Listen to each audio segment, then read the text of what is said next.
Well, Charlie and I have always been big fans of living within your income, and if you do that, you'll have a whole lot more income later on. And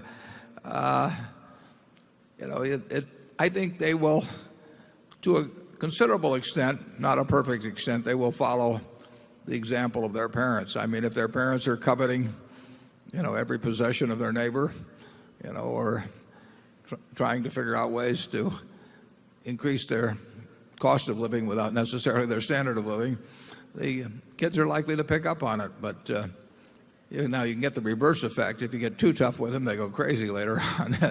But people make that election. And incidentally, there are plenty of people that I don't advise to save.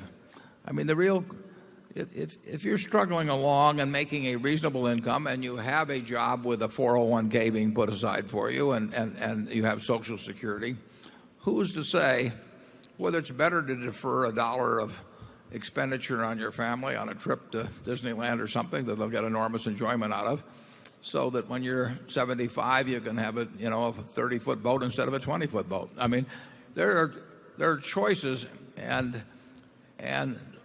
there are advantages to spending money in various forms for your family when it's young, and giving them various forms of enjoyment or education or whatever it may be. So I don't advocate, I may practice, but I don't advocate extreme frugality. And I don't say that it's always better to be saving 10% of your income instead of 5% of your income. I think it's crazy to be spending 105% of your income, and I think that leads to all kinds of problems, and I get letters from people every day that have experienced those problems. But in the end, if you want to have an internal scorecard, I mean, you are not a better person or a worse person because you live a different kind of life than your neighbor. You live a life that is true to yourself. Charlie? Yeah, it's obviously the best method to train your children to provide the proper example. I think we're hearing a child that didn't get that advice. Yeah.